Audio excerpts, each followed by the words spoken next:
Olá, adolescentes, bom dia. Como vocês estão? Espero que todos estejam bem, debaixo dos cuidados do Senhor. Vocês e seus pais, que estejam guardados, cuidados e que estejam vivendo bons momentos em família.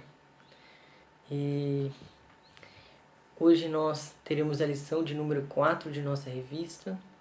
Minha oração ao Senhor é para que eu seja um instrumento nas mãos do Senhor, que eu apenas venha a transmitir a palavra do Senhor com fidelidade, de uma forma que nós sejamos edificados e assim aperfeiçoados pelo nosso Senhor a vivermos uma vida em conformidade com a sua palavra, a vivermos uma vida que glorifica ao Senhor, que exalta ao Senhor, uma vida de maior santidade, uma vida de consagração e uma vida que glorifica ao Senhor, pois sabemos, conforme a última aula que pude trazer, que o sentido da nossa vida é glorificar ao Senhor e alegrar-se no Senhor para sempre.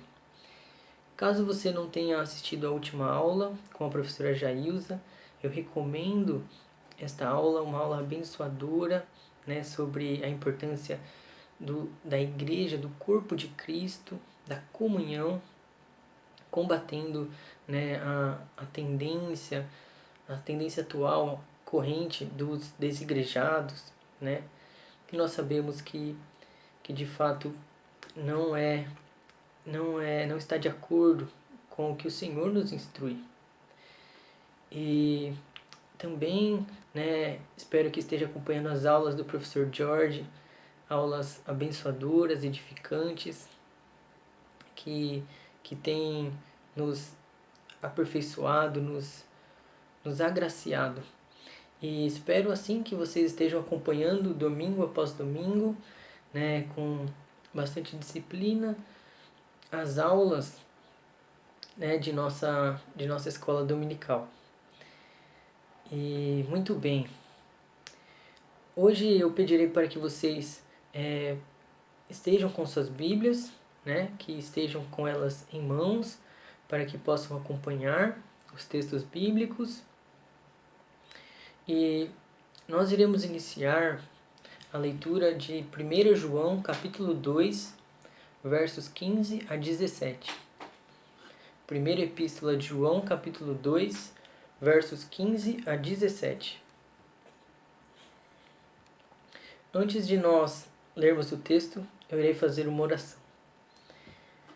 Senhor meu Deus e Pai, louvado e exaltado seja o grande nome do Senhor. Obrigado, Senhor, por este momento que o Senhor me concede para trazer a palavra, Senhor. Que grande alegria é para mim, Senhor, compartilhar da sua palavra, Pai. Que eu seja apenas um instrumento em Tuas mãos, que eu possa ser usado por Ti e que nós, ó Pai, sejamos edificados, aperfeiçoados, cada vez mais, ó Pai, moldados à semelhança do Seu amado Filho, nosso Senhor Jesus, ó Pai. Obrigado por tudo. Esteja a abençoar cada adolescente, ó Pai, cada servo do Senhor, que eles estejam, Pai, cada vez mais firmes em Ti, ó Pai, e amem cada vez mais ao Senhor, ó Pai. Abençoe-os, guarde-os, livre-os do mal, abençoe suas casas, Pai, abençoe, Pai, em todas as áreas da vida deles, ó Pai.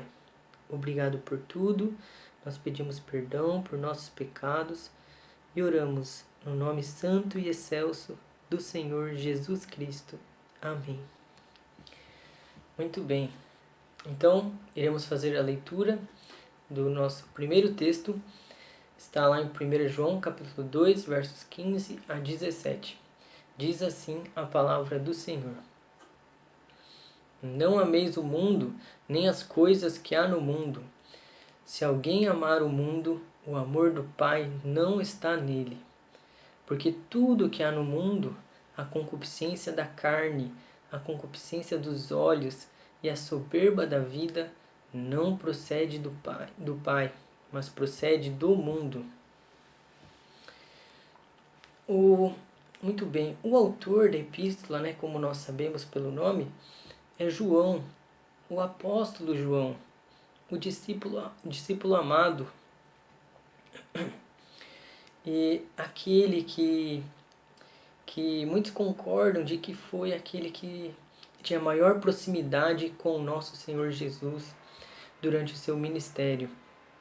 Também foi aquele que mais viveu dos apóstolos, que teve uma vida mais longa, né? tendo partido já idoso. E João, ele escreve tanto o Evangelho de João, que nós conhecemos, que é um evangelho que não é dos sinóticos, né? Então é um evangelho que apresenta maiores diferenças do que os 3 primeiros. João escreve o Evangelho de João, escreve as 3 epístolas, sendo a primeira a maior delas, e escreve também o livro de Apocalipse, né, quando ele recebeu a revelação por parte do anjo do Senhor na ilha de Patmos. Muito bem, na epístola de João, quando João a escrevera, ele tinha alguns objetivos. Um deles era o de confirmar os crentes, de asseverar aos crentes, dar a eles a certeza de que eles possuíam a vida eterna.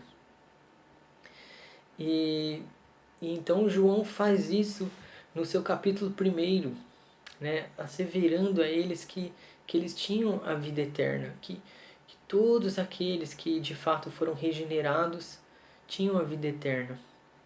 E João era alguém com autoridade reconhecida na sua época para com os crentes. E no capítulo 2, né, João irá agora tratar de que aqueles que são convertidos, né, possuem evidências de conversão. No capítulo 1, ele trata de que o Espírito Santo do Senhor testemunha internamente com o crente de que ele pertence ao Senhor. Já no capítulo 2, o apóstolo João, ele traz a importância de aspectos externos que confirmam a nossa salvação, a nossa regeneração. E muito bem.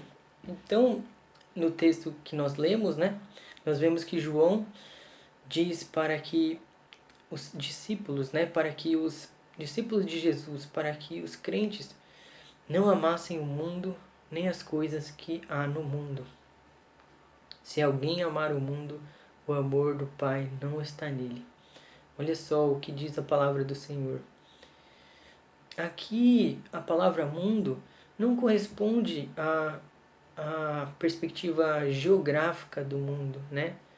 Então, não está dizendo a respeito do planeta Terra ou ainda do universo, né, dos países, nessa questão geográfica, mas sim do espírito que há no mundo, mas sim de todo o governo,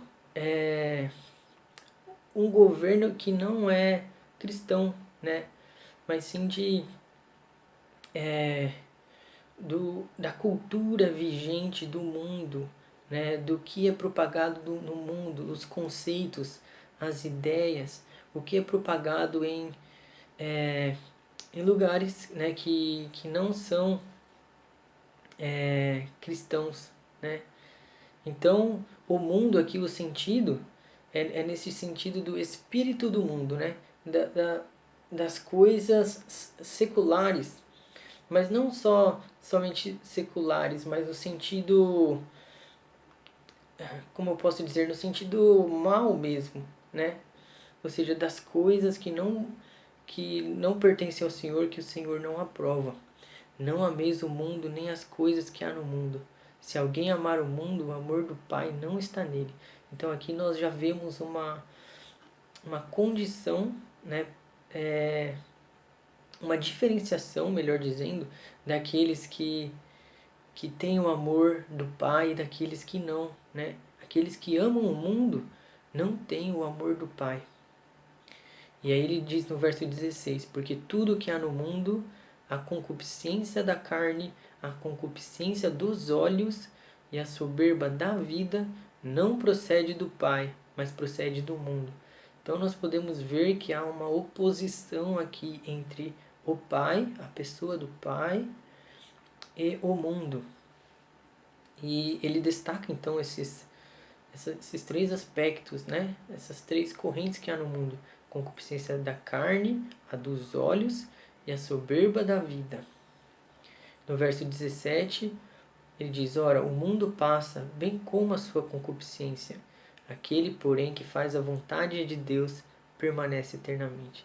Então nós fomos chamados, nós fomos salvos para fazer a vontade de Deus, para obedecer aos seus mandamentos, aos seus preceitos, às palavras do Senhor.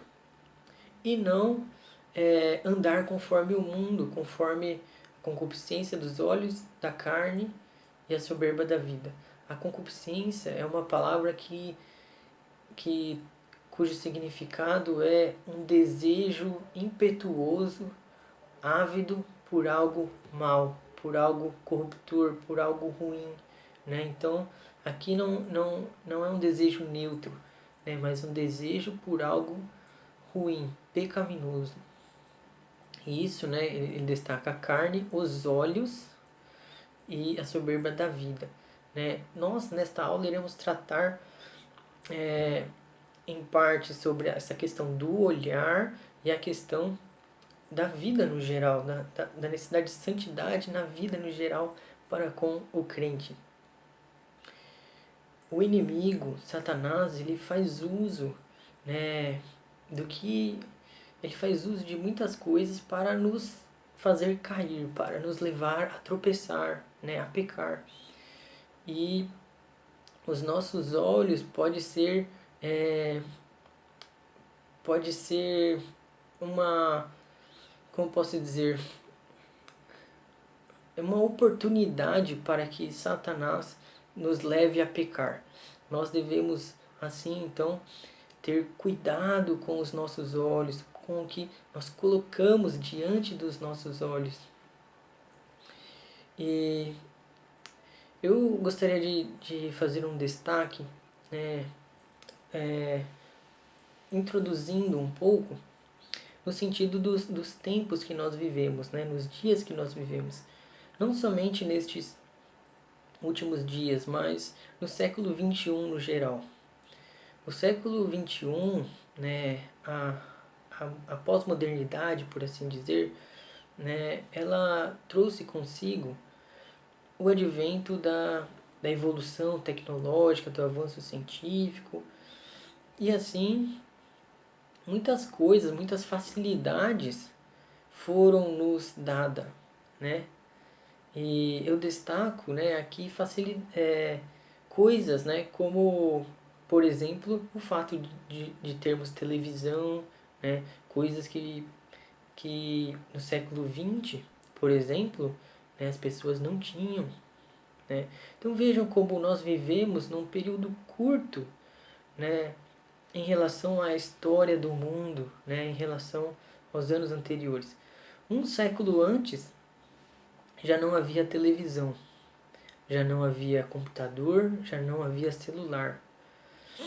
E então, né, era um momento diferente, né, no sentido que, nos dias de hoje, no século XXI, nós temos muitas facilidades, né, que nós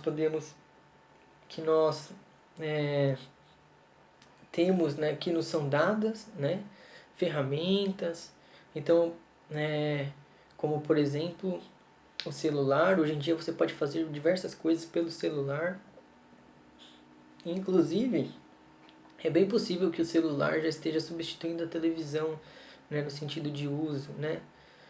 E também, né, com a globalização, né, com a internet, ela corroborou muito, né, no sentido da globalização também, né? Coisas de todos os países, de diversos cantos do mundo, podem chegar a nós, podem chegar aos nossos celulares. E diversas informações, né? Este advento pode, se bem utilizado, pode ser bom a nós, no sentido, por exemplo, de nós estudarmos, né? De nós ter um entretenimento saudável, mas também pode ser muito perigoso, pois diversas coisas aparecem nas mídias sociais, né? E chegam a nós sem que nós escolhamos antes ver ou não ver. A partir do momento que estamos em determinada mídia social, por assim dizer, há coisas que podem aparecer ali, e ainda que nós devamos ter, e tomemos muitos cuidados, né, e devemos de fato, né, tomar todos os cuidados para que coisas ruins não cheguem a nós, por vezes ainda acontece de coisas ruins chegarem a nós, né, de coisas indesejadas, de coisas, por exemplo, relacionadas a violências, né? Por isso é necessário que nós tenhamos muito cuidado com isto, né? E muita cautela, pois de fato há coisas que podem chegar a nós que nos são prejudiciais, que de fato podem impactar, podem prejudicar o nosso relacionamento com o nosso Deus, a nossa santidade para com o nosso Deus.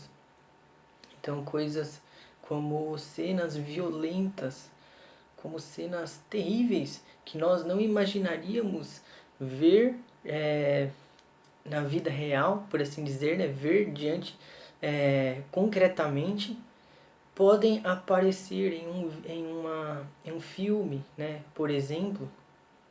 E então, e não somente isso, mas coisas também ilícitas e indevidas, né? Sensuais, que são impuras, que não edificam e que afastam o crente do Senhor, e que de fato trazem trevas para o coração do crente.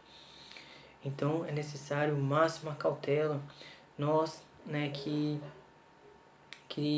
vivemos nesta época, né, e como nós sabemos, né, que progressivamente haverá uma progressão, né, uma multiplicação da iniquidade. E então a tendência é que com o passar do tempo a iniquidade se multiplique, e então os pecados que antes eram combatidos e assim e vistos, né, com maus olhos, né,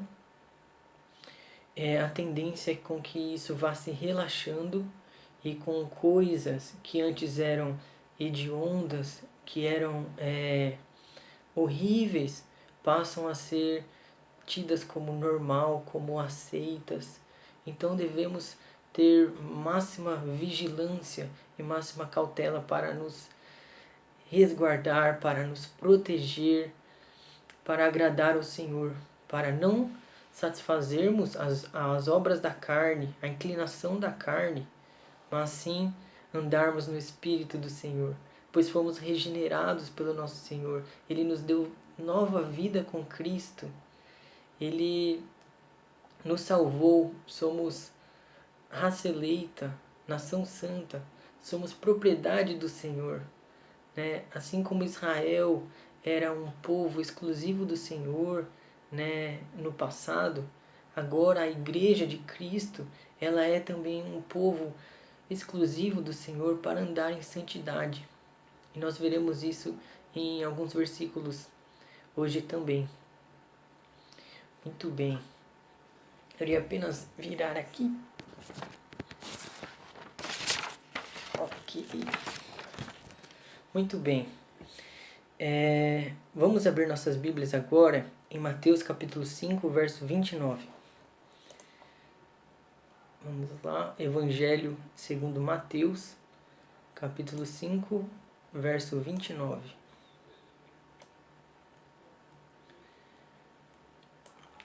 Aqui nós temos o nosso Senhor Jesus falando diretamente aos discípulos a respeito da importância de nós nos resguardarmos do pecado. Olha, vejamos o que diz a palavra do Senhor. Se o teu olho direito te faz tropeçar, arranca-o e lança-o de ti, pois te convém que se perca um dos teus membros, e não seja todo o teu corpo lançado no inferno. Então nós vemos que aqui o Senhor Jesus, ele diz uma palavra direta, né, ensinando aos discípulos, né, do quanto eles devem acautelar-se de pecar, né? Ou seja, tomar medidas, né, todas as medidas possíveis para que eles não venham a pecar. Aqui o nosso Senhor Jesus, ele não está dizendo para que os discípulos, né, para que nós venhamos a, de fato, tirar o nosso olho, por exemplo, né? Mas quando o Senhor Jesus diz assim, né, se o teu olho direito te faz tropeçar, e depois ele diz se tua mão direita te faz tropeçar, ele está dizendo, porque na época eles consideravam mais, né, por exemplo, o olho direito e a mão direita do que o olho esquerdo e a mão esquerda. Então, mesmo que coisas que eles considerassem de maior importância, se aquilo os levasse a pecar, eles deveriam então abrir mão disso, né? E no caso aqui do exemplo que o Senhor Jesus dá, de retirar, né, o olho e a mão. Mas o que o nosso Senhor Jesus está querendo dizer é que nós devemos estar prontos a abrir mão daquilo que nos leva a pecar, né? Devemos estar prontos a abrir mão, né? A cortar pela raiz, né? A sermos de fato radicais com o que nos leva a pecar, né? A levar a questão do pecado a sério. E então nós vemos o Senhor Jesus trazendo este ensino a nós. Ok. É interessante que um pouco mais à frente no Evangelho de Mateus,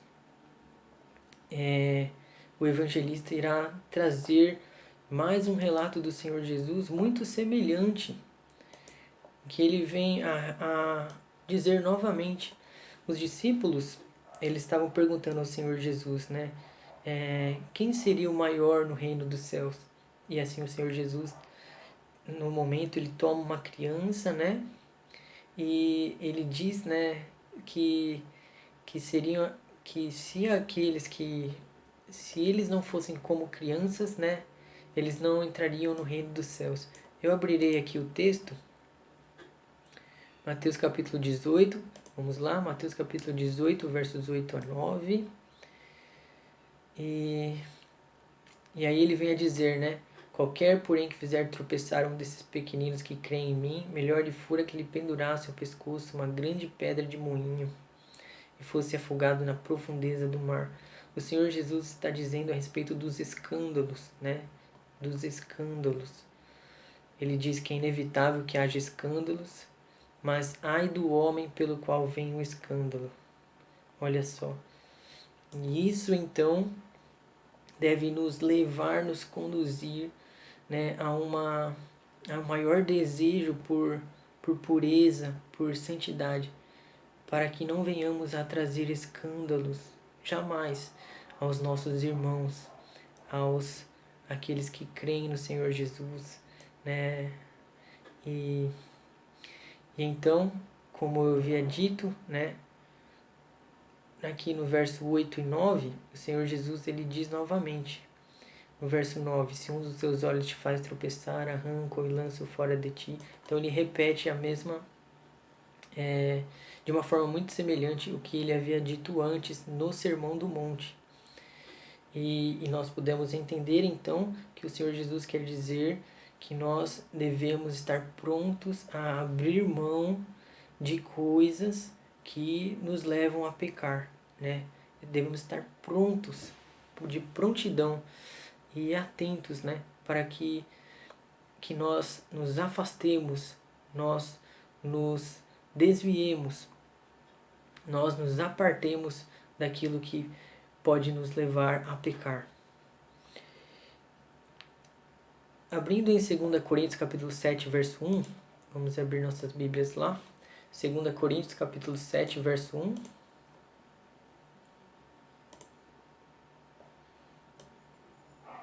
Diz assim a palavra do Senhor: Tendo, pois, ó amados, tais promessas, purifiquemo-nos de toda impureza, tanto da carne como do espírito, aperfeiçoando a nossa santidade no temor de Deus. Um pouco antes, o apóstolo Paulo havia falado sobre os israelitas que pereceram no deserto e pereceram porque pecaram contra o Senhor, porque caíram em idolatria, caíram em imoralidade e também em murmuração. E então ele vem a dizer que, mas aos crentes, né, na igreja de Corinto, de que eles foram feitos filhos de Deus, né? O Senhor Deus tinha dado promessas, né? Eu serei vosso pai, né? E nós seremos filhos. Então essas são as promessas, né? Tendo, pois, ó amados, tais promessas, são essas promessas de que Deus é o nosso Pai, né? E promessas que haviam se cumprido já nos coríntios, né? Nos crentes da igreja de Corinto. E ele diz: purifiquemo-nos de toda impureza. Então veja, uma ordem para que aqueles crentes sejam purificados, se purificassem de toda impureza. Assim também nós somos ordenados pela palavra do Senhor, né? De que nós devemos nos purificar de toda impureza, nos purificar de toda impureza, tanto da carne como do espírito, aperfeiçoando a nossa santidade no temor de Deus. Que seja o temor a Deus que nós temos, o nosso compromisso, o nosso amor para com Deus, que nos afaste do pecado, que nos faça dizer não ao pecado, que nos faça vencer ao pecado, que nos faça fugir do pecado, que seja o nosso amor a Deus, o nosso louvor a Deus, a nossa consideração para com Deus, o nosso amor verdadeiro para com Deus, o nosso Senhor, aquele que é santo, santo, santo, aquele que é totalmente puro de olhos, que nós assim nos purifiquemos para a honra e glória do Senhor. 1 Coríntios 10, 13, vamos abrir aqui. 1 Coríntios capítulo 10, verso 13. O apóstolo Paulo diz: Não vos sobreveio tentação que não fosse humana, mas Deus é fiel e não permitirá que sejais tentados além das vossas forças. Pelo contrário, juntamente com a tentação, vos proverá livramento, de sorte que a possais suportar. Então nós vimos que nós não somos tentados além de nossas forças, mas Deus dá o livramento. Ele provém o livramento. Então, de sorte que possamos suportar, de que possamos nos afastar de toda tentação, para que não venhamos a cair, para que não venhamos a pecar.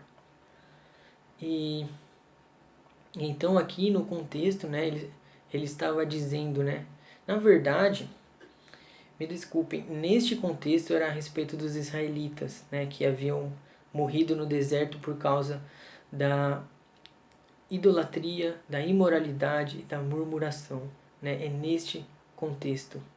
E do outro, né, nós ficamos com o sentido das promessas, né, que Deus nos deu de que nós seríamos seu povo e ele seria o nosso Deus. Então, né? Na verdade, este seria o contexto da citação que o apóstolo Paulo faz dos israelitas que morreram no deserto. Salmo 93:5 diz que a casa do Senhor convém a santidade, né? Então, aos israelitas convinham a santidade. Da mesma forma, para conosco convém a nossa santidade. Convém que sejamos separados, que sejamos consagrados ao Senhor, que andemos de forma diferente da do mundo, que nós nos portemos de forma diferente. Nós somos consagrados, que sejamos totalmente consagrados ao Senhor, ao nosso Criador, aquele que é o doador da nossa vida e aquele que nos deu a vida eterna em seu Filho amado, nosso Senhor Jesus Cristo, que morreu na cruz pelos nossos pecados, que pagou o preço dos nossos pecados, derramando o seu precioso sangue do Cordeiro perfeito, o Senhor Jesus Cristo, nosso Salvador amado. 1 Timóteo 4,12, caminhando para a nossa conclusão, 1 Timóteo 4,12, o apóstolo Paulo, ele escreve a Timóteo, ao jovem ministro. Ele diz assim: ninguém despreze a tua mocidade. Pelo contrário, torna-te padrão dos fiéis na palavra, no procedimento, no amor, na fé, na pureza. Você, meu querido irmão, adolescente, nós, crentes no Senhor Jesus, devemos desejar tornarmos padrão. O apóstolo Paulo escreve a Timóteo que era um jovem líder e ministro, né? Essa responsabilidade repousava ainda mais para com ele, pelo fato dele ser ministro. Mas todos nós devemos desejar sermos padrões de vida, de santidade, padrões, sermos exemplos a ser imitados em todo o nosso viver. Que você possa desejar assim ser um exemplo para os demais adolescentes, que você possa desejar assim ser um exemplo para a Igreja de Cristo, um exemplo, um padrão a ser imitado. E isto na palavra, no procedimento, no amor, na fé, na pureza. 2 Timóteo capítulo 2, verso 22. Vamos abrir aqui. Diz assim o apóstolo Paulo a Timóteo: foge, outro sim, das paixões da mocidade. Segue a justiça, a fé, o amor e a paz com os que de coração puro invocam o Senhor. Então ele diz: foge, outro sim, das paixões da mocidade. Então, Timóteo deveria fugir das paixões da sua época, né? do seu momento de vida. Ele deveria fugir dessas paixões que faziam oposição com a santidade, com uma vida bonita, com uma vida bela, com uma vida limpa diante de Deus. Assim nós também devemos fugir dessas paixões que nos afastam do Senhor, nos afastam do nosso Criador, do nosso amado Senhor, que tanto nos ama. E então nós devemos ter repulsa a coisas indevidas, a coisas ilícitas, a coisas imorais, a coisas de terrível violência, a coisas imorais, impuras. Devemos ter repulsa a essas coisas e devemos então amar o que é belo, amar o que é singelo, o que é de boa fama. E para terminarmos, Filipenses capítulo 4, verso 8. Filipenses capítulo 4, verso 8.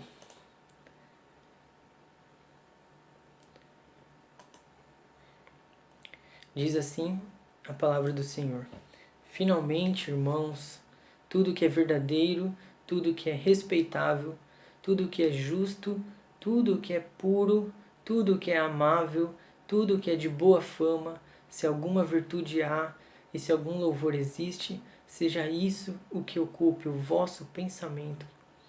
Então,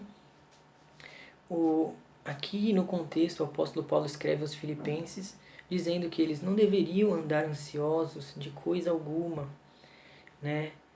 Eles deveriam confiar no Senhor, deveriam orar ao Senhor para que a paz de Deus, que excede todo entendimento, os guardassem, né? Guardassem o coração e a mente.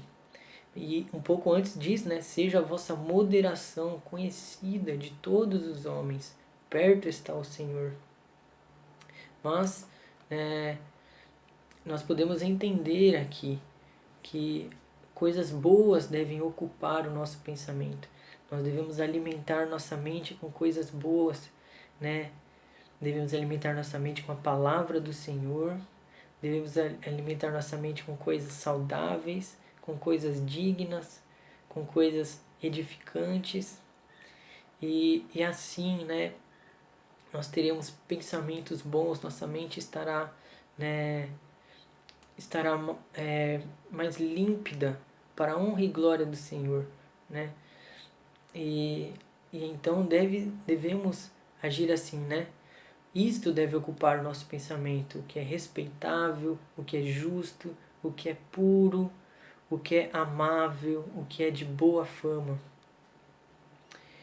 E então, né, gostaria de encerrar nossa aula de hoje dizendo, né, aos adolescentes e a mim também, que todos nós andemos em santidade de vida para com o Senhor. Que sejamos vigilantes para com o Senhor e amemos ao Senhor cada vez mais, né? Que o Senhor seja a nossa porção, a nossa alegria, né? Que a nossa alegria de fato esteja no Senhor Deus. E amemos cada vez mais a Ele, o nosso Senhor, e andemos em santidade de vida, santidade de olhar, santidade de vida. Que o Senhor Deus os abençoe e que vocês tenham um ótimo domingo na presença do Senhor.